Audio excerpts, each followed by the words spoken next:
নমস্কার সকলকে, hello everyone. My today's topic is what is ontology বা তত্ত্ববিদ্যা কি। এটা একটা philosophy, the branch of metaphysics that deal with nature of being, a set of concepts or categories in a subject area of domain that shows their properties and the relations between them.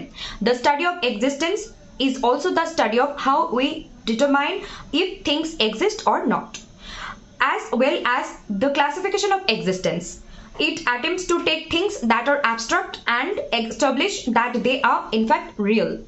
বাংলায় বলবো, দর্শনের আলোচনায় সত্তা তত্ত্ব বলতে বাস্তব বিশ্বের সব কিছুর থাকা, হওয়া, অস্তিত্ব বিষয়ক সাধারণ ধারণা সমূহকে নিরপেক্ষভাবে অধ্যয়নকারী বিদ্যাকে বোঝায়।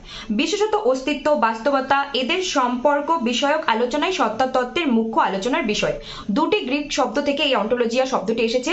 অন মানে হলো হচ্ছে আর লজিয়া মানে হলো অধ্যয়ন।